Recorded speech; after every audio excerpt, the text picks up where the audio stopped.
Hello all, welcome to Franklin lectures.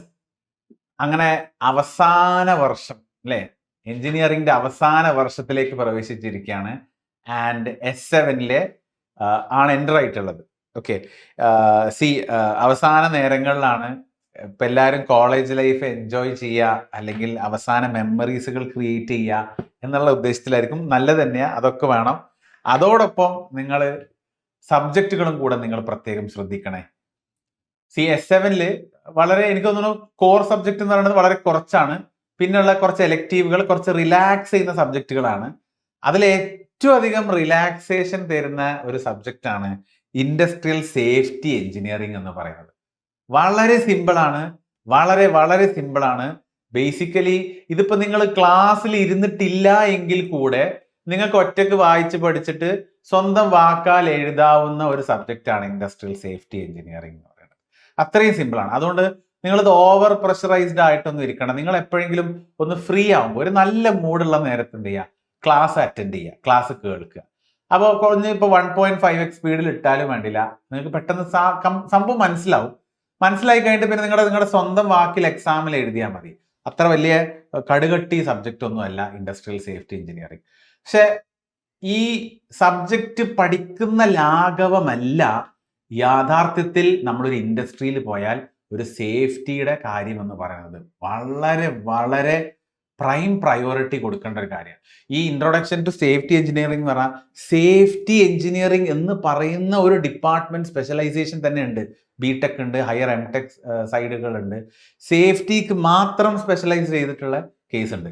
പക്ഷേ നമ്മൾ ഈ സബ്ജക്റ്റ് ഇപ്പൊ ഇത് നോക്കി, ഇത് MCN 401 എന്ന് പറയുമ്പോൾ ഇതൊരു കോമൺ സബ്ജക്റ്റ് ആണ്, എല്ലാ ബ്രാഞ്ചിലെ സ്റ്റുഡൻസിനും ഉണ്ട് ഇൻഡസ്ട്രിയൽ സേഫ്റ്റി എഞ്ചിനീയറിംഗ് പറഞ്ഞു. കാരണം ആസ് ആൻ എഞ്ചിനീയർ നിങ്ങൾ നാളെ ഒരു ഇൻഡസ്ട്രിയിൽ പോയി കഴിഞ്ഞാൽ അവിടെ ബേസിക് ആയിട്ടുള്ള സേഫ്റ്റി പ്രൊസീജിയേഴ്സ് എന്തൊക്കെയാണ്, സേഫ്റ്റിയുടെ ഇൻസ്ട്രക്ഷൻസ് എന്തൊക്കെയാണ്, ഏറ്റവും ബേസിക് ആയിട്ടുള്ള പ്രൊസീജിയേഴ്സ് കാര്യങ്ങൾ നിങ്ങൾ അറിഞ്ഞിരിക്കണം. ഒരു ഹസാർഡ് വരുന്ന നേരത്ത് അവിടെയുള്ള ഹസാർഡിന്റെ മെഷീൻസുകൾ അല്ലെങ്കിൽ അതിന്റെ സയൻസ് കണ്ടാൽ അത് ഐഡന്റിഫൈ ചെയ്യാനുള്ള ബേസിക് ബോധമെങ്കിലും എഞ്ചിനീയേഴ്സിന് വേണം. അപ്പൊ ഏതൊരു എഞ്ചിനീയറിംഗ് ആയിക്കോട്ടെ, ഏത് branch, irrespective of the branch, നിങ്ങൾ സേഫ്റ്റി എന്ന് പറയുന്നത് നിങ്ങൾ എല്ലാവരും അറിഞ്ഞിരിക്കണം. അതിന് വളരെ ഇമ്പോർട്ടൻസ് ആണ് once you are stepping on to an industry അല്ല, ഇനി നിങ്ങൾ നിങ്ങളുടെ സ്വന്തം സംരംഭം തുടങ്ങിക്കഴിഞ്ഞാലും ശരി, അവിടെ സേഫ്റ്റിക്ക് പരമപ്രാധാന്യമാണ്. ഓക്കെ, ഇപ്പൊ നമുക്ക് പല കേസുകൾ അറിയാം. ഇപ്പൊ സേഫ്റ്റിയുമായി ബന്ധപ്പെട്ടിട്ട് പല അപകടങ്ങളും നമ്മുടെ നാട്ടിൽ തന്നെ നടന്നിട്ടുണ്ട്. ഒന്നുള്ളതാണ് ഇപ്പൊ ഒരു ഭോപ്പാൽ ഗ്യാസ് ട്രാജഡിയുടെ കേസിൽ എൻ്റെ ഓർമ്മ ശരിയാണെങ്കിൽ അവിടെ മെയിൻ്റനൻസ് പ്രോപ്പറായിട്ട് നടന്നിട്ടില്ല. അവിടെ ആ ഒരു ട്രാജഡി ഉണ്ടാവാൻ പല പ്രശ്നങ്ങളുണ്ട്. അതിൽ വരുന്ന ഒരു ഭാഗമാണ് പ്രോപ്പർ ആയിട്ടുള്ള മെയിൻ്റനൻസ് നടന്നിട്ടില്ല എന്നുള്ളത്. പിന്നെ പറയാണ് സേഫ്റ്റിയുടെ കേസിൽ പറയണേ, ഈ അറിയപ്പെട്ടുന്നുണ്ട് ഗൾഫ് ഓയിൽ സ്പിൽ എന്ന് പറഞ്ഞിട്ട് നിങ്ങൾ കേട്ടിട്ടുണ്ടോ? ഗൾഫ് ഓയിൽ സ്പിൽ, അതായത് വലിയൊരു ഓയിൽ നഷ്ടപ്പെട്ടു പോയി. എന്താ സംഭവം എന്ന് വെച്ചാൽ നിങ്ങൾ നോക്കിയാൽ മതി, നെറ്റിൽ നോക്കിയാൽ നിങ്ങൾക്ക് ഇഷ്ടം പോലെ എക്സാമ്പിൾസ് കാണും. ഞാൻ ജസ്റ്റ് നിങ്ങളൊന്ന് ഒരു തരി ഉണ്ടാക്കുക എന്നുള്ള ഉദ്ദേശം, ഒരു കനൽ ഉണ്ടാക്കുക എന്നുള്ള ഉദ്ദേശത്തിൽ ഒരു എക്സാമ്പിൾ പറയുന്നുള്ളൂ. അതായത് ഇവർ ഈ ഓയിൽ പോകുന്ന പൈപ്സിലെ ഇവർ പ്രഷർ ടെസ്റ്റ് നടത്തിയില്ല. പ്രഷർ ടെസ്റ്റ് നടത്താതിന്റെ കാരണം എന്താ വെച്ചാൽ സമയം ലാഭിക്കാൻ വേണ്ടിയിട്ട് ഇവർ ചെയ്തതാ. കാരണം പ്രഷർ ടെസ്റ്റിന് കുറച്ച് സമയം എടുക്കും. അതൊന്നും വേണ്ട, നമ്മൾ ഇത്ര സൈസിലെ പൈപ്പൊക്കെ ഇട്ട് കൊടുത്തിട്ടില്ലേ, ഇത്ര നീളമുണ്ട്, അപ്പൊ വലിയ പ്രശ്നം ഉണ്ടാവില്ല, വിട്ടേക്ക് എന്ന് പറഞ്ഞിട്ട് അങ്ങനെ ഓയിൽ വിട്ടതാണ്. അത് പൊട്ടിത്തെറിച്ച് നമ്മുടെ ഓയിൽ ഒരുപാട് നഷ്ടപ്പെട്ടു. വലിയൊരു ട്രാജഡി ആയിരുന്നു ഗൾഫിലെ ഓയിൽ സ്പില്ല്. നിങ്ങളത് ചെക്ക് ചെയ്താൽ മതി. അപ്പൊ അവിടെ സമയലാഭത്തിന് വേണ്ടിയിട്ട് എന്ത് ചെയ്തു, സേഫ്റ്റി അവർ ഒഴിവാക്കി. അപ്പൊ അതിന് അവർ കൊടുത്ത വില വലിയ വിലയായിരുന്നു അല്ലേ, ശ്വാസകോശത്തിനെ പോലെ വലിയ വില കൊടുക്കേണ്ടി വരും എന്ന് പറഞ്ഞാൽ. ഇനി വേറൊരു എക്സാമ്പിൾ ആണ് ചെർണോബൈൽ ഇൻസിഡന്റ്. അത് ഇഷ്ടം പോലെ കേസുകൾ, നിങ്ങളുടെ വീഡിയോസ് ഇഷ്ടം പോലെ അവൈലബിൾ ആണ്. അവിടെ ചെർണോബൈൽ അവിടെ നടന്നു വെച്ചാൽ ഒരു പൈപ്പ് ബേസ്റ്റ് ചെയ്യാണ് ചെയ്തത്. അവിടെ പൈപ്പ് ബേസ്റ്റ് ചെയ്യുന്നതിനെക്കാട്ടിലും അവിടെ പ്രശ്നം വന്നത് എന്താന്ന് വെച്ചാൽ അവർക്ക് ഇടയ്ക്കിടയ്ക്ക് വാർണിങ്സ് വന്നിരുന്നു. ആ വാർണിങ്സിനെ അവർ നെഗ്ലക്ട് ചെയ്തു എന്നുള്ളതാണ്. അവിടെ സേഫ്റ്റിയുടെ വാർണിങ്സ് ചിലത് അവിടെ വന്നിരുന്നു, അതിനെ അവർ നെഗ്ലക്ട് ചെയ്തു എന്നുള്ളതാണ് അവിടെ ഉണ്ടായിരുന്ന ഒരു കാരണം. അങ്ങനെ എന്തൊക്കെ ട്രാജഡീസ്, പ്രശ്നങ്ങൾ വരുന്നത്, അതിനൊക്കെ ആ സേഫ്റ്റിയുടെ അവിടെ പോരായ്മകൾ ഉണ്ടാകുമ്പോഴാണ് ഈ പ്രശ്നങ്ങളൊക്കെ വരുന്നത്. അപ്പൊ അതുകൊണ്ട് തന്നെ ഈ സേഫ്റ്റി അല്ലെങ്കിൽ ഇൻഡസ്ട്രിയൽ സേഫ്റ്റി എന്ന് പറയുന്നത് ഒരു എഞ്ചിനീയറിനെ സംബന്ധിച്ചിടത്തോളം വളരെ ഇമ്പോർട്ടൻ്റ് ആണ് ബേസിക് കാര്യങ്ങൾ അറിഞ്ഞിരിക്കുക എന്നുള്ളത്. ഓക്കെ, അപ്പോൾ എന്താണ് ഈ കോഴ്സ് പഠിക്കുന്നതുകൊണ്ടുള്ള ഉദ്ദേശം? The course is intended to give knowledge on various safety management principles, various safety systems, various machine guarding devices, hazard identification techniques, energy sources, systems and applications and need in the present context. Okay, ഇതൊക്കെ self explanatory ആണ്, ഞാൻ പറയേണ്ട ആവശ്യമില്ല. എന്താണ് ഈ course കൊണ്ട് ഉദ്ദേശിക്കുന്നത് വെച്ചാൽ സേഫ്റ്റി മാനേജ്മെന്റ് പ്രിൻസിപ്പിൾസ് അറിഞ്ഞിരിക്കണം, മെഷീൻ ഗാർഡിംഗ് ഡിവൈസസ് അറിഞ്ഞിരിക്കണം, സേഫ്റ്റി സിസ്റ്റംസുകൾ എന്തൊക്കെയാണെന്ന് അറിഞ്ഞിരിക്കണം, ഹസാർഡ് ഐഡന്റിഫൈ ചെയ്യാനുള്ള ടെക്നീക്സുകൾ എന്തൊക്കെ, അങ്ങനെ ബേസിക് ആയിട്ടുള്ള കാര്യങ്ങളൊക്കെ അറിഞ്ഞിരിക്കണം. Learners will be able to compare different hazard identification tools and choose the most appropriated based on the nature of the industry. ഏത് ടൂളാണ് ഏറ്റവും ബെസ്റ്റ് സെലക്ട് ചെയ്യേണ്ടത് എന്നുള്ളതൊക്കെ നമുക്ക് ഈ ഒരു സബ്ജക്ട് പഠിക്കുമ്പോൾ കുറച്ച് ഒരു ഐഡിയ കിട്ടുന്നതായിരിക്കും. It aims to equip students in working with projects and to take up research work in connected areas. അപ്പോൾ ഈ ഒരു സേഫ്റ്റിയുമായി ബന്ധപ്പെട്ട ഏരിയയിൽ നിങ്ങൾക്ക് ഹയർ റിസർച്ച് വർക്ക് ചെയ്യണമെങ്കിലും അതിൻ്റെ ഒരു ബേസ് ആയിട്ട് നമുക്ക് ഈ കോഴ്സ് അല്ലെങ്കിൽ ഈ സബ്ജക്റ്റ് ഹെൽപ്ഫുൾ ആയിരിക്കും. ഓക്കെ അല്ലേ?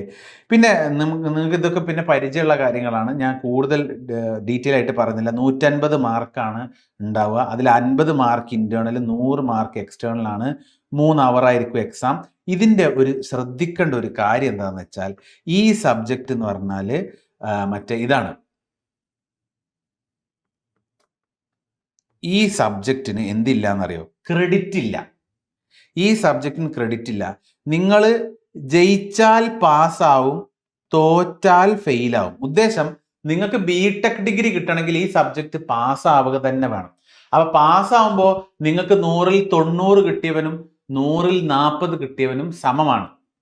ഞാൻ പറയണത് എന്താ വെച്ചാൽ, നിങ്ങൾ ഭയങ്കര സ്ട്രെസ്ഫുൾ ആക്കി ഇരുന്ന് ഒരുപാട് സമയം എന്ത് ചെയ്യരുത്, ഈ സബ്ജക്റ്റിനായിട്ട് കൊണ്ടുപോയി കളയരുത്. അതായത് ഇതിൽ കുറച്ച് തിയറിറ്റിക്കൽ ടൈപ്പാണ്, അതുകൊണ്ട് തന്നെ പോയിന്റ്സുകൾ ഓർത്ത് വെക്കുക എന്ന് പറഞ്ഞാൽ കുറച്ച് ബുദ്ധിമുട്ടാണ്. അപ്പോൾ ഒരുപാട് സമയം ഇതിങ്ങനെ കാണാപ്പാടം പഠിച്ച് റിപ്പീറ്റ് ചെയ്ത് പഠിച്ച് കോർ സബ്ജക്റ്റുകൾ ഒഴിവാക്കി ഇതിമക്ക് ചാടണ്ട എന്നാണ് ഞാൻ ഉദ്ദേശിച്ചത്.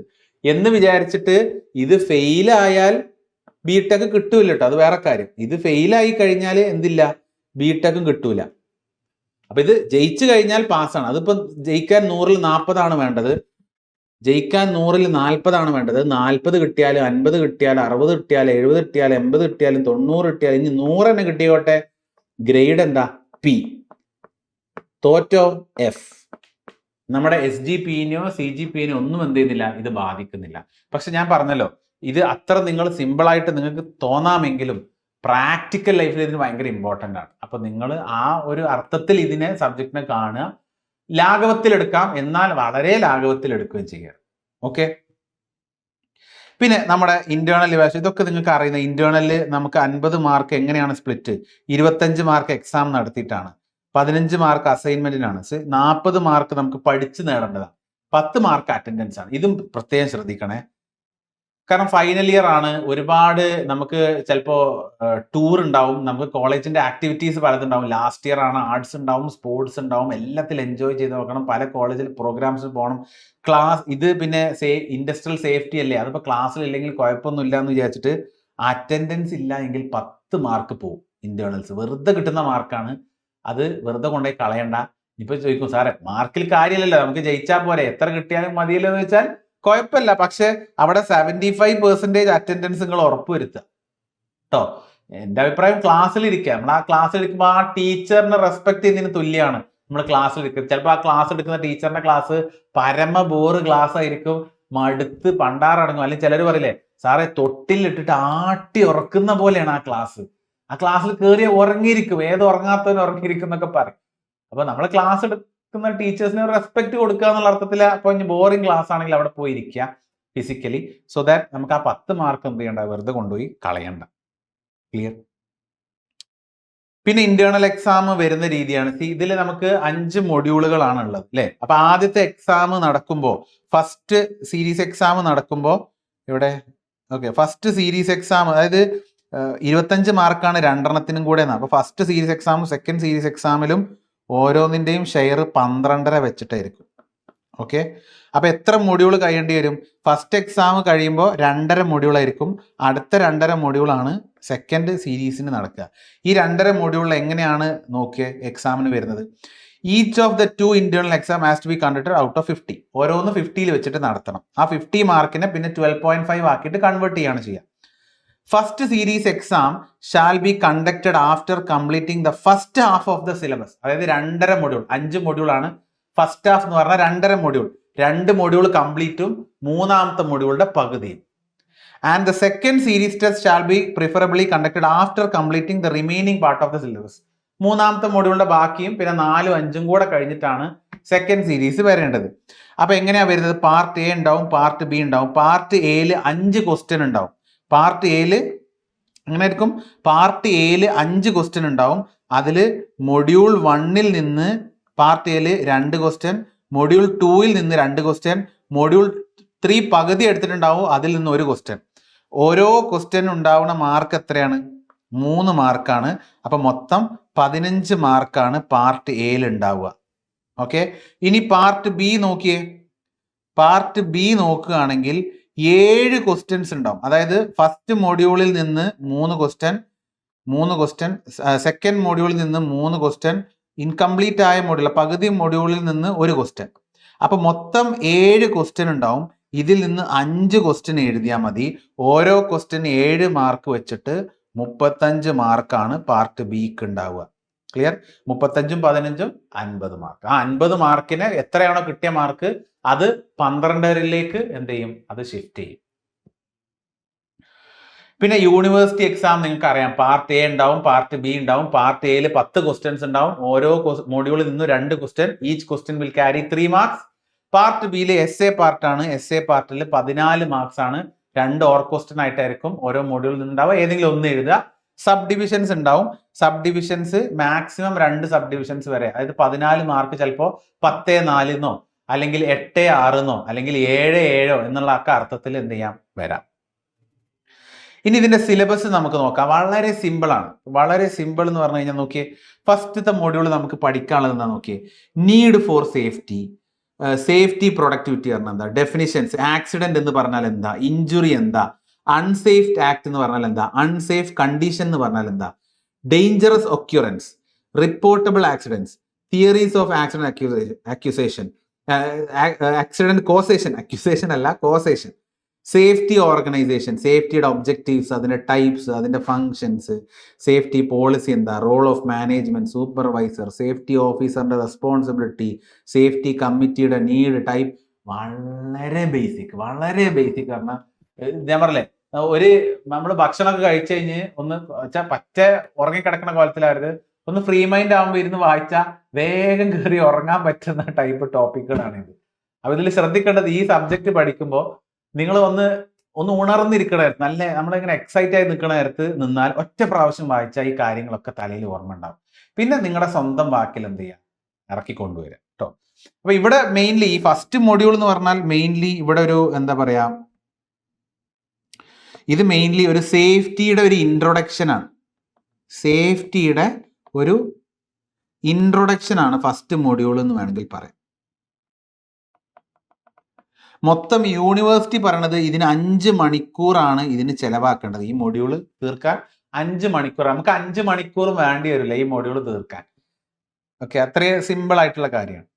അടുത്തത് മൊഡ്യൂൾ 2 നോക്കിയേ. ഇവിടെ പേഴ്സണൽ പ്രൊട്ടക്ഷൻ എക്യുപ്മെന്റ്സിനെ കുറിച്ചിട്ട്, വർക്കിംഗ് ചെയ്യുന്ന എൻവയൺമെന്റിലെ പേഴ്സണൽ PPE പറയും, പേഴ്സണൽ പ്രൊട്ടക്റ്റീവ് എക്യുപ്മെന്റ്, അതിനെ കുറിച്ചിട്ടുള്ള ഒരു ഐഡിയ അല്ലെങ്കിൽ ഇൻഫോർമേഷൻ തരുന്ന ഒരു മൊഡ്യൂളാണ് module number 2. Personal protection in work environment.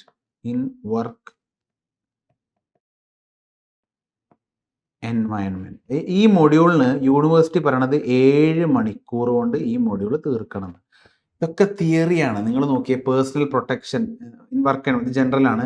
Types of personal protective equipments എന്തൊക്കെയാണ്, റെസ്പിറേറ്ററി, നോൺ റെസ്പിറേറ്ററി എക്യുപ്മെന്റ്സ് ഉണ്ട്. അപ്പോൾ അത് എന്തൊക്കെയാണെന്നൊക്കെ നമുക്ക് കാണിച്ചു തരാം. സ്റ്റാൻഡേർഡ്സുകൾ എന്തൊക്കെയാണ് അതുമായി ബന്ധപ്പെട്ടിട്ട്, പിന്നെ ഈ ടേമുകൾ frequency rate, severity rate, incidence rate എന്തൊക്കെയാണ്, ഹൗസ് കീപ്പിങ്ങിൻ്റെ റെസ്പോൺസിബിലിറ്റി ഓഫ് മാനേജ്മെൻറ്റ് എംപ്ലോയീസ് എന്താണ്, ഒരു ഹൗസ് കീപ്പിങ്ങിൻ്റെ അഡ്വാൻറ്റേജസ് എന്താണ്, 5 S's of housekeeping. Housekeeping എന്ന് പറഞ്ഞാൽ നീറ്റായിട്ട് കീപ്പ് ചെയ്യാം, അത്രയേ ഉള്ളൂ. 5 S എന്ന് പറഞ്ഞാൽ എസ് വെച്ച് തുടങ്ങുന്ന ഒരു 5 വാക്കുകളുണ്ട്, അങ്ങനെ നമ്മൾ നീറ്റ് കീപ്പ് ചെയ്യണം. ഇപ്പൊ നിങ്ങൾ ആലോചിച്ച് നോക്കിയേ, ഇപ്പൊ ഒരു ഇൻഡസ്ട്രിയിൽ ഫുൾ അലങ്കോലമായി കിടക്കുന്ന ഒരു ഇൻഡസ്ട്രി പറഞ്ഞാൽ ഏതെങ്കിലും ഒരു റൂം വിചാരിച്ചു ഇൻഡസ്ട്രിയിലെ, അതിൽ സാധനങ്ങൾ അവിടെയും ഇവിടെയും ഒക്കെ മിക്സഡ് അപ്പ് ആയിട്ട് ഒന്നും പ്രോപ്പറായിട്ട് അലൈൻഡ് അല്ല. മറ്റൊരു റൂമിൽ എല്ലാം കൃത്യം അതത് വെക്കേണ്ട സ്ഥലത്തുകളിലായിരിക്കും അതത് സാധനങ്ങൾ വെച്ചിട്ടുണ്ടാവും, എല്ലാം അടക്കും ചിട്ടയും വൃത്തി ഉണ്ടാവും. അപ്പൊ പെട്ടെന്ന് ഒരു ആക്സിഡന്റ് നടക്കുന്നു ഇൻഡസ്ട്രിയിൽ. അപ്പൊ ഫയർ എക്സ്റ്റിംഗ്വിഷർ തപ്പാൻ ഈ റൂമിലാണ് ഫയർ എക്സ്റ്റിംഗ്വിഷർ ഉള്ളത്. ഏത് റൂമിൽ പോയാലാ പെട്ടെന്ന് ഫയർ എക്സ്റ്റിംഗ്വിഷർ കിട്ടുക? എല്ലാം കൂടെ ജഗപുകയായി നടക്കുന്ന റൂമിലാണോ, അതെല്ലാം പ്രോപ്പറും എല്ലാം സെറ്റാക്കി കീപ്പ് ചെയ്തിട്ടുള്ള റൂമിലായിരിക്കും? തീർച്ചയായിട്ടും എല്ലാം ഓർഡർ ആക്കി കീപ്പ് ചെയ്ത് കൊടുത്ത് നമുക്കറിയാം, ഓർഡറായി കീപ്പ് ചെയ്ത റൂമിൽ എവിടെയാണ് ഫയർ എക്സ്റ്റിംഗ്വിഷർ വെക്കേണ്ടതെന്ന് എനിക്കറിയാം, നേരെ ചെല്ലുക, ആ സ്ഥലത്ത് പോവുക, ഫയർ എക്സ്റ്റിംഗ്വിഷർ എടുക്കുക, പോടുക, അല്ലേ? അപ്പൊ അങ്ങനെ കുറെ അഡ്വാൻറ്റേജ് 5S എന്ന് പറഞ്ഞിട്ട് ആ മെത്തേഡും കാര്യങ്ങളൊക്കെ നമ്മൾ ആ മൊഡ്യൂൾ പഠിക്കുമ്പോൾ നമ്മൾ പഠിക്കും. വർക്ക് പെർമിറ്റ് സിസ്റ്റം എന്ന് പറഞ്ഞാൽ എന്താണ്, ഇൻഡസ്ട്രിയൽ മോഡൽ, ഇതൊക്കെ വളരെ ഒക്കെ തിയറിയാണ്, ബേസിക് കാര്യം. അടുത്തത് കൺസ്ട്രക്ഷൻ ഇൻഡസ്ട്രിയിലുമായി ബന്ധപ്പെട്ടുള്ള സേഫ്റ്റി ഇഷ്യൂസ് ആണ്. ഓക്കെ, മൂന്നാമത്തെ മൊഡ്യൂൾ പറഞ്ഞാൽ സേഫ്റ്റി ഇഷ്യൂസ് ഇൻ കൺസ്ട്രക്ഷൻ. ഇതിന് യൂണിവേഴ്സിറ്റി പറയണത് 7 മണിക്കൂറാണ് ഇതും പറയണം തീർക്കാൻ. അപ്പോൾ construction industry and safety issues in construction, safety in various construction operations, excavation, filling എന്താണ്, under water works, underpinning and shoring, demolition, അങ്ങനെ ഇന്ത്യൻ സ്റ്റാൻഡേർഡ്സുകളുണ്ട്, ചില കോഡ് ബുക്കും കാര്യങ്ങളൊക്കെ ഉണ്ട്. അതിനെക്കുറിച്ചൊക്കെ ഒരു ബേസിക് ആയിട്ടുള്ള ഒരു നോളജ് ഇതിൽ നൽകുന്നുണ്ടാവും. Ergonomics hazards, musculoskeletal disorders, cumulative trauma disorders, ഇതൊക്കെ പറഞ്ഞേ, ഇതൊക്കെ ഒരു വൃത്തിയായിട്ടൊരു സബ്ജക്റ്റ് എന്ന് പറയാല്ലേ ഇതൊക്കെ പാടെ കേൾക്കുമ്പോൾ. നാലാമത്തെ മോഡ്യൂളില് മെഷീനറി സേഫ് ഗാർഡ്, അതായത് മെഷീൻസിലുള്ള സേഫ്റ്റി ഹസാർഡാണ് നമ്മൾ ഇവിടെ പഠിക്കുന്നത്. Safety hazards in machines. Okay, safety hazards in machines. ഇതിന് 8 മണിക്കൂറാണ് ഈ മൊഡ്യൂൾ തീർക്കാൻ. ഇതും അടുത്ത 4-5 മൊഡ്യൂള് 8 മണിക്കൂറാണ് പഠിക്കുന്നത്. അപ്പൊ ഇവിടെ കുറച്ചുകൂടി ഓരോ ഇൻഡസ്ട്രിയിൽ നടക്കുന്ന ഓപ്പറേഷൻസുകൾ ഉണ്ടാവും. ആ ഓപ്പറേഷൻസിലുള്ള സേഫ്റ്റി മെഷേഴ്സും കാര്യങ്ങളാണ് പറയുന്നത്. അപ്പോൾ നോക്കിയേ, ഇപ്പോൾ സാധാരണ ഒരു ഇൻഡസ്ട്രി കയറി കഴിഞ്ഞാൽ അവിടെ മെഷീൻസ് ഉണ്ടാവും. അപ്പോൾ മെഷീൻസിൻ്റെ പ്രൊട്ടക്റ്റീവ് ആയിട്ടുള്ള ഗാർഡ്സുകൾ എന്തൊക്കെയാണ്? പിന്നെ ടേണിങ് ഓപ്പറേഷൻ നടക്കുമ്പോൾ, ഗ്രൈൻഡിങ് ഓപ്പറേഷൻ നടക്കുമ്പോൾ, വെൽഡിങ്, കട്ടിങ്, മെറ്റീരിയൽ ഹാൻഡിങ്, അതിൻ്റെ നേരത്തൊക്കെയുള്ള സേഫ്റ്റി പ്രിക്കോഷൻസ് കാര്യങ്ങളൊക്കെയാണ് നമ്മൾ അതിൽ പഠിക്കുക. മെറ്റീരിയൽ ഹാൻഡ്ലിങ്ങിൻ്റെ എക്യുപ്മെൻറ്റ്സ്, ഓപ്പറേഷൻ മെയിൻ്റനൻസ്, അതേപോലെ ഇപ്പോൾ ഇവിടെ ഇപ്പോൾ കണ്ടല്ലോ ആർക്ക് വെൽഡിങ്, ഗ്യാസ് വെൽഡിങ്ങിൻ്റെ നേരത്തുള്ള സേഫ്റ്റി പ്രിക്കോഷൻ, ടേണിങ്ങിൻ്റെ നേരത്തുള്ള സേഫ്റ്റി പ്രിക്കോഷൻ, വെൽഡിങ് കട്ടിങ്ങിൻ്റെ നേരത്തുള്ള സേഫ്റ്റി പ്രിക്കോഷൻസ്. ഓക്കെ, അങ്ങനെയുള്ള ബേസിക് കാര്യങ്ങളൊക്കെയാണ്. Okay, maintenance of common elements, wire rope, chain slings, hooks, clamps, ഇതിൻ്റെ ഒക്കെ മെയിൻ്റനൻസ് കാര്യങ്ങൾ എങ്ങനെയൊക്കെയാണ്, ഒക്കെ തിയറിയാണ്. And the last one is Hazard and risk. അപ്പോൾ ഇവിടെ നമ്മൾ കുറച്ച് കാര്യം, ഇവിടെ നമ്മൾ ഹസാർഡ് ഐഡന്റിഫിക്കേഷൻ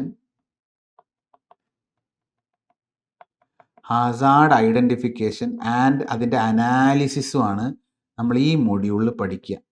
ഇതിനും യൂണിവേഴ്സിറ്റി 8 മണിക്കൂർ പറയുന്നുണ്ട്. അപ്പോൾ ഹസാർഡ് എന്താണ്, റിസ്ക് എന്താണ്, അതിൻ്റെ ഡെഫിനിഷൻസ്, അതിൻ്റെ ടൈപ്സ് എന്തൊക്കെയാണ്, പിന്നെ ഫയർ ഏതൊക്കെ ടൈപ്പ് ഉണ്ട്, എക്സ്റ്റിങ്ക്യൂഷേഴ്സ് എന്താണ്, ഇങ്ങനെ വളരെ ബേസിക് ആയിട്ടുള്ള കുറച്ച് ക്ലാസിഫിക്കേഷൻസ്.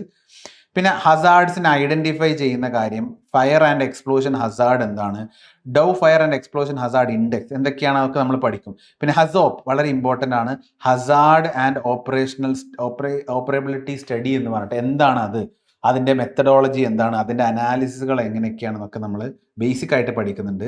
കെമിക്കൽ ഹസാർഡ്സിൻ്റെ controlling, hazardous properties of chemicals എന്തൊക്കെയാണ്, മെറ്റീരിയൽ സേഫ്റ്റി ഡാറ്റ ഷീറ്റ്സ് എന്താണ് എന്നൊക്കെ പറഞ്ഞിട്ട് ഉള്ള ബേസിക് ആയിട്ട്. ചിലത് നിങ്ങളെ സംബന്ധിച്ചിടത്തോളം ചിലത് നിങ്ങൾക്ക് കേൾക്കുമ്പോൾ ഫസ്റ്റ് മൊഡ്യൂളൊക്കെ വളരെ എളുപ്പമായിരിക്കും, പിന്നെ കുറച്ച് ടെക്നിക്കലാണ്, പക്ഷെ വളരെ മിനിമൽ ആയിട്ടുള്ള ബേസിക് കാര്യങ്ങൾ അറിഞ്ഞിരിക്കേണ്ട കാര്യമാണ് കേട്ടോ. അപ്പൊ നിങ്ങളിത് പഠിക്കുമ്പോൾ KTU എക്സാമിന് വേണ്ടിയിട്ട് പഠിക്കുന്ന രീതിയിൽ പഠിക്കരുത്. ഞാൻ അതിലേക്ക് വരാം. ടെക്സ്റ്റ് ബുക്ക് പറയുന്നത് RK ജെയിൻ്റെ ഇൻഡസ്ട്രിയൽ സേഫ്റ്റി, കുറേ കാര്യങ്ങൾ അതിൽ കിട്ടും. പോൾ SVയുടെ സേഫ്റ്റി മാനേജ്മെന്റ് സിസ്റ്റം, പിന്നെ NV കൃഷ്ണന്റെ സേഫ്റ്റി മാനേജ്മെന്റ് ഇൻഡസ്ട്രി. ടെക്സ്റ്റ് ബുക്കുകൾ നിങ്ങൾ മേടിക്കണം എന്ന് ഞാൻ പറയുന്നില്ല, നിങ്ങളുടെ ലൈബ്രറി പോയാൽ കിട്ടും. അല്ലെങ്കിൽ നമ്മുടെ തന്നെ ഫ്രാങ്ക്ലിൻ ലെക്ചേഴ്സിന്റെ നോട്ട് പെർഫെക്റ്റ് ആയിട്ട് നിങ്ങൾക്ക് യൂസ് ചെയ്യാൻ പറ്റും. നമ്മൾ പോയിന്റ് വൈസിൽ കൃത്യമായിട്ട് നിങ്ങൾക്ക് ഒന്ന് വായിച്ചു പോകാൻ പറ്റുന്ന രീതിയിലാണ് നോട്ട് ഉണ്ടാവും. പിന്നെ ഇനി അതല്ല, നിങ്ങളിപ്പോൾ ലൈക്ക് സേഫ്റ്റിയുടെ സൈഡിലാണ് നിങ്ങൾ ഹയറിൽ പോകുന്നത്, അല്ലെങ്കിൽ ഒരു സിവിൽ എഞ്ചിനീയറിംഗ് സ്റ്റുഡൻറ്റും ഏതാണെങ്കിൽ, സിവിലിനാകുമ്പോൾ കുറച്ചുകൂടെ ഇൻഡസ്ട്രി ഓറിയൻറ്റഡ്, ഒരു മെക്കാനിക്കലൊക്കെ ആകുമ്പോൾ കുറച്ചുകൂടെ ഇൻഡസ്ട്രിയിൽ ശ്രദ്ധിക്കേണ്ടി വരും. അങ്ങനത്തെ ഏരിയാസ് നിങ്ങൾക്ക് ഇതൊന്നും കൂടുതൽ പഠിക്കണം, നിങ്ങൾക്ക് റിസർച്ച് വർക്കിന് പോകണം, ടെക്കിന് ഹയർ സ്റ്റഡീസിന് പോകുമ്പോൾ ടെക്കിൽ സേഫ്റ്റി ഫീൽഡ് പോകണം. അപ്പോൾ കൂടുതൽ പഠിക്കാൻ താല്പര്യം ഉണ്ടെങ്കിൽ നല്ല ടെക്സ്റ്റ് ബുക്കുകൾ മേടിച്ചിട്ട് എന്ത് ചെയ്യാം, നിങ്ങൾക്ക് റെഫർ ചെയ്യുന്നതിൽ തെറ്റില്ല. അതായത് BTECൽ നമ്മുടെ ഈ S7 എക്സാം പാസ്സാവാൻ വേണ്ടി മാത്രം നിങ്ങൾ ടെക്സ്റ്റ് ബുക്ക് മേടിക്കണം എന്നൊന്നും ഞാൻ എന്ത് ചെയ്യുന്നില്ല, പറയുന്നില്ല. ഓക്കെ, അപ്പൊ ഇത്രയാണ് നമ്മുടെ ഈ സബ്ജക്റ്റിന്റെ ഇൻട്രോ എന്ന് പറയുന്നത്. അപ്പൊ പറഞ്ഞു വന്നത്, ഈ സബ്ജക്റ്റ് നിങ്ങൾ പഠിക്കുമ്പോൾ KTയുടെ എക്സാമിന് ഓറിയന്റഡ് ആയിട്ടാണ് പഠിക്കണമെങ്കിൽ നിങ്ങൾക്ക് ഇത് ഭയങ്കര ബോറിംഗ് ആയിരിക്കും. പിന്നെ വെറുതെ ഒരു സബ്ജക്റ്റ്, എന്തിനാത് സബ്ജക്റ്റ്, ഒരു മടുപ്പ് വരും, വെറുപ്പ് വരും, പഠിപ്പിക്കുന്ന ആളോടും ചിലപ്പോൾ വെറുപ്പ് വരും, ഇങ്ങനെ ബോറിംഗ് സബ്ജക്റ്റ് ആകുമ്പോഴേ. പക്ഷെ നിങ്ങളിത് കാണേണ്ടത് 7th സെം ആണ്. നിങ്ങൾ ഒരു കൊല്ലം കൂടെ കഴിഞ്ഞ് ചിലപ്പോൾ അടുത്ത കൊല്ലം ഈ ടൈമിൽ ചിലപ്പോൾ നിങ്ങൾ ഏതെങ്കിലും ഇൻഡസ്ട്രിയിൽ കയറിയിട്ടുണ്ടാവും, അല്ലെങ്കിൽ എവിടെയെങ്കിലും ജോലി കിട്ടിയിട്ടുണ്ടാവും.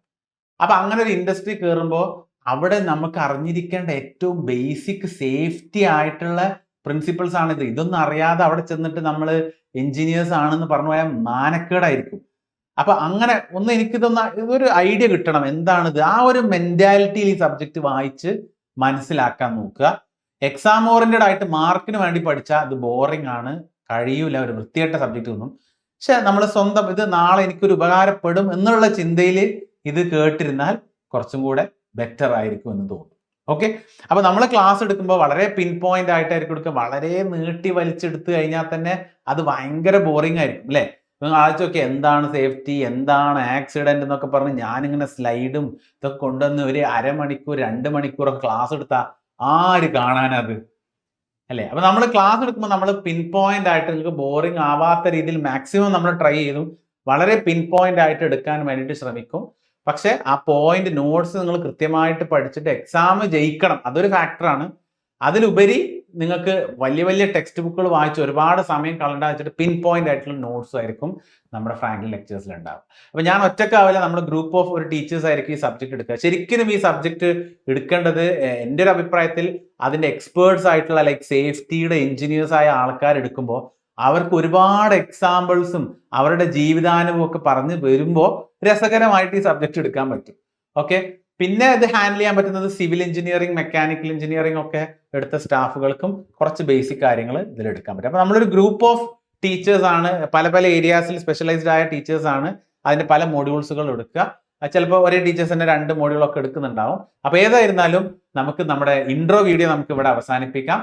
നമുക്ക് അടുത്ത പാർട്ടിൽ മൊഡ്യൂൾ 1ന്റെ പാർട്ട് 1 നമുക്ക് എല്ലാവർക്കും കാണാം. Thank you guys.